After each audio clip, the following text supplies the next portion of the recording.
सभी शिव भक्तों को मेरा सादर प्रणाम। भगवान शिव की प्रेरणा से मैं आज इस दिव्य पुराण शिव महापुराण का वाचन करने जा रही हूँ। आप सभी भक्तों से उम्मीद करती हूँ कि आप प्रतिदिन इस शिव महापुराण को सुनकर पुण्य की प्राप्ति करेंगे।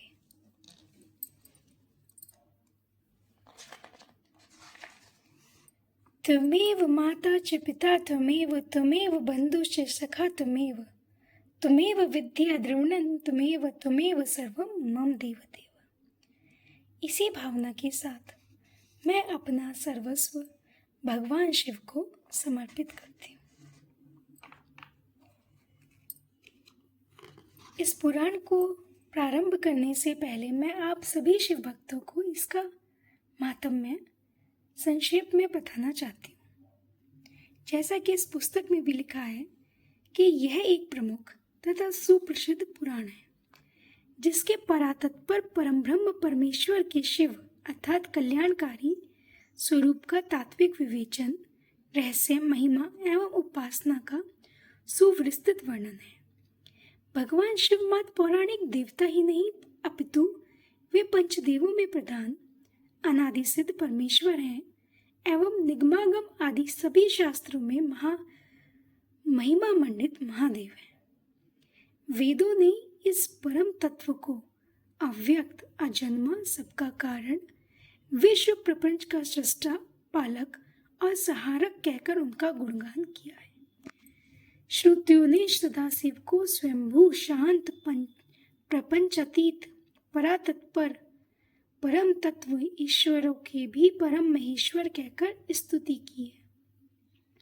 शिव का अर्थ ही है कल्याण स्वरूप और कल्याण प्रदाता।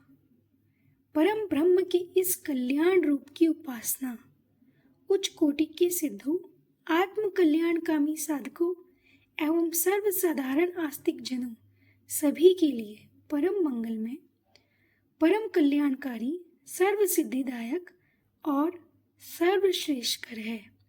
शास्त्रों में उल्लेख मिलता है कि देव, धनुज, ऋषि, महर्षि, योगींद्र, मुनीन्द्र, सिद्ध, गंधर्व ही नहीं, अपितु ब्रह्मा विष्णु तक इन महादेव की उपासना करते हैं।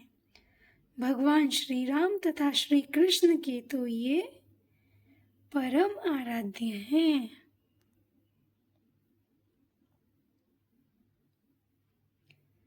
भगवान श्री राम तथा श्री कृष्ण के तो ये परम आराध्य ही हैं। यह संपूर्ण शिव महापुराण 7 संहिताओं में बटा हुआ है, जिसमें हम सबसे पहले महात्म्य पढ़ेंगे, फिर आएगी विद्येश्वर संहिता, तत्पश्चात रुद्र संहिता, जिसके 5 खंड हैं।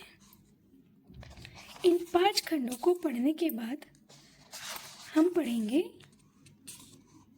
शतरुद्र संहिता, फिर आएगी कोटि रुद्र संहिता, उमा संहिता और कैलाश संहिता तथा अंत में वायव्य संहिता, जो क्रमशः पूर्व खंड और उत्तराखंड 2 भागों में बटी हुई है। तो चलिए महादेव का नाम लेकर इस कल्याणकारी शिव महापुराण को प्रारंभ करते हैं। श्री गणेशाय नमः।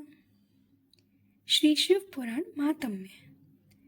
भवादिभवद मग्नं दीनं मा समुद्रदं भवाणवातम् कर्मग्राहे गृहं तामं दासो अहम तव शंकरम। शौनक जी के साधन विषयक प्रश्न करने पर सूत जी का उन्हें शिव पुराण की उत्कृष्ट महिमा सुनाना। प्राचीन काल में ऋषि हुए हैं श्री सूत जी, उनके शिष्य थे श्री शौनक जी। तो एक बार शौनक जी ने अपने गुरु श्री सूत जी से प्रश्न किया कि हे महाज्ञानी सूत जी, आप संपूर्ण सिद्धांतों के ज्ञाता हैं। प्रभु, मुझसे पुराणों की कथाओं के सार तत्व का विशेष रूप से वर्णन कीजिए। ज्ञान और वैराग्य सहित भक्ति से प्राप्त होने वाले विवेक की वृद्धि कैसे होती है? तथा साधु पुरुष किस प्रकार अपने काम, क्रोध आदि मानसिक विकारों का निवारण करते हैं। इस घोर कलिकाल में जीव प्राय आसुर स्वभाव के हो गए हैं।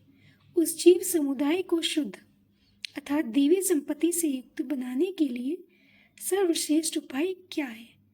आप इस समय मुझे ऐसा कोई शाश्वत साधन बताइए जो कल्याणकारी वस्तुओं में भी सबसे उत्कृष्ट एवं परम मंगलकारी हो तथा पवित्र करने वाले उपायों में भी सर्वोत्तम पवित्र कारक उपाय हो।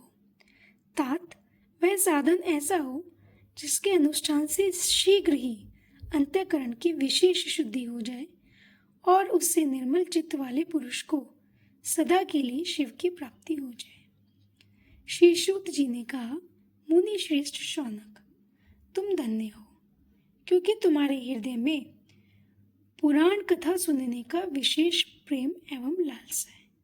ये देखिए, श्री सूत जी महाराज और श्री शौनक जी आपस में वार्ता करते हुए। इसलिए मैं शुद्ध बुद्धि से विचार कर तुमसे परम उत्तम शास्त्र का वर्णन करता हूँ। वत्स, वह संपूर्ण शास्त्रों के सिद्धांत से संपन्न, भक्ति आदि को बढ़ाने वाला तथा भगवान शिव को संतुष्ट करने वाला है। कानों के लिए रसायन अमृत स्वरूप तथा दिव्य है, तुम उसे श्रवण करो। मुने, वह परम उत्तम शास्त्र है शिव पुराण, जिसका पूर्व काल में भगवान शिव ने ही प्रवचन किया था। यह काल रूपी सर्प से प्राप्त होने वाले महान त्रास का विनाश करने वाला उत्तम साधन है। गुरुदेव व्यास ने सनत कुमार मुनि को उपदेश पाकर बड़े आदर से संक्षेप में ही इस पुराण का प्रतिपादन किया है। इस पुराण के प्रणयन का उद्देश्य है कलयुग में उत्पन्न होने वाले मनुष्य के परम हित का साधन, और इस शिव पुराण को वाचने का मेरा उद्देश्य है आप सभी शिव भक्तों को पुण्य की प्राप्ति करा इन संसार के मोह से मुक्त करना, ताकि आपके मन में भी भगवान शिव के प्रति बुद्धि एवं भक्ति जागृत हो सके। यह शिव पुराण परम उत्तम शास्त्र है। इसे इस भूतल पर भगवान शिव का वांग्मय स्वरूप समझना चाहिए और सब प्रकार से इसका सेवन करना चाहिए। इसका पठन और श्रवण सर्व साधन रूप है। इससे शिव भक्ति पाकर श्रेष्ठतम स्थिति में पहुंचा हुआ मनुष्य शीघ्र ही शिव पद को प्राप्त कर लेता है। शिव पद अर्थात शिवधाम। जो मनुष्य इस शिव पुराण का पठन और वाचन करता है अथवा श्रवण करता है, वह संपूर्ण यत्नों से मुक्त हो अंत में शिव के धाम को प्राप्त कर लेता है। इसलिए संपूर्ण यत्न करने वाले मनुष्य ने इस पुराण को पढ़ने की इच्छा की है अथवा इसके अध्ययन को अभीष्ट साधन माना है। इसी तरह इसका प्रेम पूर्वक श्रवण भी संपूर्ण मनोवांछित फलों को देने वाला है। भगवान शिव के इस पुराण को सुनने से मनुष्य सब पापों से मुक्त हो जाता है तथा उस जीवन में बड़े बड़े उत्कृष्ट भोगों का उपभोग करके अंत में शिवलोक को प्राप्त कर लेता है। यह शिव पुराण नामक ग्रंथ 24,000 श्लोकों से युक्त है। इसकी 7 संहिताएं हैं। ये सभी श्लोक जो हैं वो संस्कृत में उपलब्ध हैं, परंतु आपके श्रवण को आसान बनाने की दृष्टि से मैं इसे हिंदी में पढ़कर सुना रही हूँ, ताकि आप सभी इसे अच्छे से समझ सकें और अपने हृदय में इसे उतार सकें। मनुष्य को चाहिए कि वह भक्ति, ज्ञान और वैराग्य से संपन्न हो, बड़े आदर से इसका श्रवण करे। 7 संहिताओं से युक्त यह दिव्य शिव पुराण परम परमात्मा के समान विराजमान है और सबसे उत्कृष्ट गति प्रदान करने वाला है। जो निरंतर अनुसंधान पूर्वक इस शिव पुराण को वाचता है अथवा नित्य प्रेम पूर्वक इसका पाठ मात्र करता है, वह पुण्य आत्मा है, इसमें संशय नहीं है।